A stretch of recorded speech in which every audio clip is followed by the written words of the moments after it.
Sylvia et moi avons créé ces week-ends car tout simplement dans la grande toile des propositions d'accompagnement, nous n'avons pas trouvé de modèle équivalent qui nous appelait. En effet, le sujet du féminin sacré et du masculin sacré sont systématiquement abordés de manière séparée. Et pour nous, il était nécessaire de pouvoir les réunir. Nous sommes partis de deux constats. Le premier étant que les conflits internes ou externes liés au rapport à l'autre du même sexe ou de l'autre sexe prennent majoritairement naissance dans l'image que nous nous sommes fait du masculin et du féminin, de l'homme et de la femme. C'est cette image intérieure qui est à l'origine de ce qui se joue entre nous. Le deuxième constat est que moi personnellement, en tant qu'homme, j'ai souvent voulu intégrer des cercles de femmes pour vraiment comprendre, ressentir, vivre à l'intérieur de moi ce qu'était véritablement leur version du féminin sacré. Mais visiblement, ce n'est pas possible, il y a vraiment une barrière à cela. C'est vraiment pour cela que ces week-ends existent, pour pouvoir explorer le masculin sacré et le féminin sacré sans en être séparés.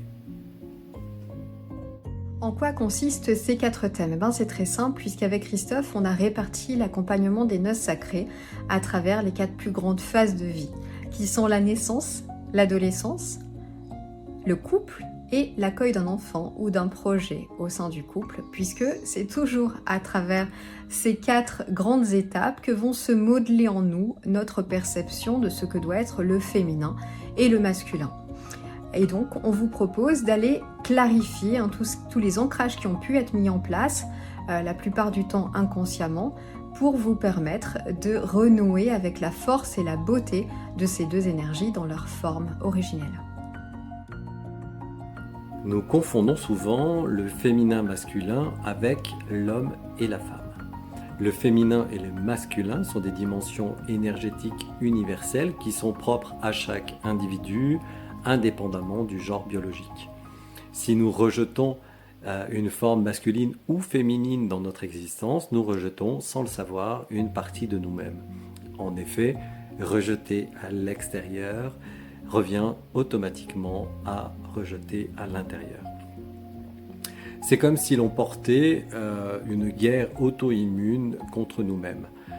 Le système s'attaque à ses propres cellules, s'épuise sans en avoir conscience. Ce sont 2 grandes forces qui coexistent en chacun de nous, et ça peu importe notre genre. Ce sont 2 forces complémentaires qui sont au service de la vie. On pourrait voir le féminin comme étant la graine de la création et le masculin comme étant l'élan de vie qui va permettre à cette graine de grandir et de se développer en toute sécurité. Le féminin nous permet d'être en reliance avec nos émotions et de pouvoir les communiquer, mais également dans le lien à l'autre, elle nous permet d'être dans la compréhension de ce qui se passe chez l'autre. L'énergie du masculin, elle, ça va être plus une énergie qui va nous permettre d'agir concrètement dans la matière. Elle va nous permettre également de résoudre nos difficultés et d'assumer nos responsabilités. Si je porte un regard différent sur l'homme, la femme, mon père, ma mère, mon conjoint, ma conjointe, alors cela peut me permettre de retrouver la paix dans mes relations familiales et amoureuses, peut-être de libérer une énergie qui est bloquée et surtout de pouvoir la récupérer pour en faire quelque chose de beau, d'ajuster ma relation quotidienne avec les autres, mais aussi avec moi-même, d'accéder à une présence plus juste et plus entière dans ma vie, et puis peut-être de voir le monde avec moins de projection et moins de polarité.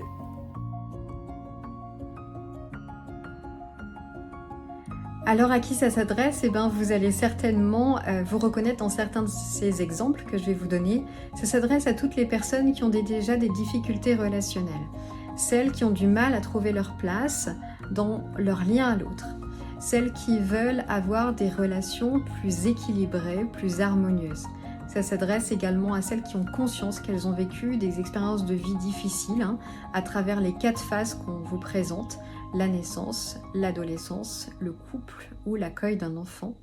Et ça s'adresse également à celles qui ont conscience que leurs références du féminin et du masculin ont été modelées à travers des expériences de vie difficiles et douloureuses. Je m'appelle Sylvia, je suis chamane. J'œuvre évidemment avec le chamanisme, mais aussi avec d'autres méthodes de médecine alternative et holistique. Je suis en lien avec l'humain dans tout ce qu'il représente et j'œuvre au service de son évolution, de sa compréhension des choses et de sa guérison profonde. Je suis en lien avec les mondes subtils et avec d'autres dimensions, ce qui me permet aussi d'avoir une approche globale et une vision multidimensionnelle de ce qui se passe pour une personne. Je suis Christophe Palette, chaman et praticien de santé naturelle spécialisé. Je suis également auteur et conférencier. J'accompagne dans la compréhension de soi et dans la guérison profonde, dans la matière comme dans l'invisible. Je suis également le co-dirigeant du centre de santé holistique Le Cœur des Sagesses, qui se situe à Noir-Étable, dans le parc du Libradois Forez. Nous croyons que la véritable transformation naît lorsque l'on ose regarder nos conflits internes pour ce qu'ils sont, des portes vers notre propre compréhension. Notre approche mêle tradition ancestrale et connaissances contemporaines, car nous pensons que guérir, c'est déjà reconnaître ce qui vit à l'intérieur de nous déjà depuis toujours, tout en avançant consciemment. Nous sommes là pour vous accompagner, pas pour vous diriger. Le chemin, c'est le vôtre. Nous sommes juste là pour vous donner les outils, pour l'embrasser pleinement. Alors est-ce que c'est dangereux? Bien évidemment que non, puisque je crois que vous l'avez compris avec Christophe, nous sommes 2 praticiens expérimentés et nous avons cette éthique commune en fait d'accompagner avec bienveillance évidemment, mais surtout avec un cadre sécurisé et sécurisant dans le respect et le rythme de chacun.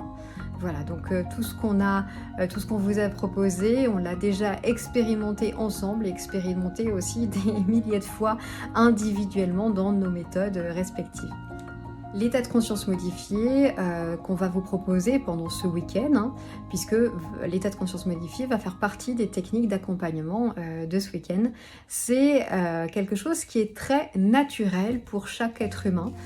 Tout le monde sait faire en fait. C'est l'état où on va pour s'endormir, mais on n'est pas complètement endormi, c'est-à-dire qu'on n'est pas dans un sommeil profond et en même temps on a conscience de tout ce qui se passe autour de nous, on entend les bruits dans la pièce et notre corps est suffisamment détendu pour offrir à notre conscience la possibilité de nous envoyer des informations, des images et des souvenirs qui peuvent à ce moment-là refaire surface. Donc l'état de conscience modifié, c'est quelque chose qui est très naturel puisqu'on le pratique tous les jours.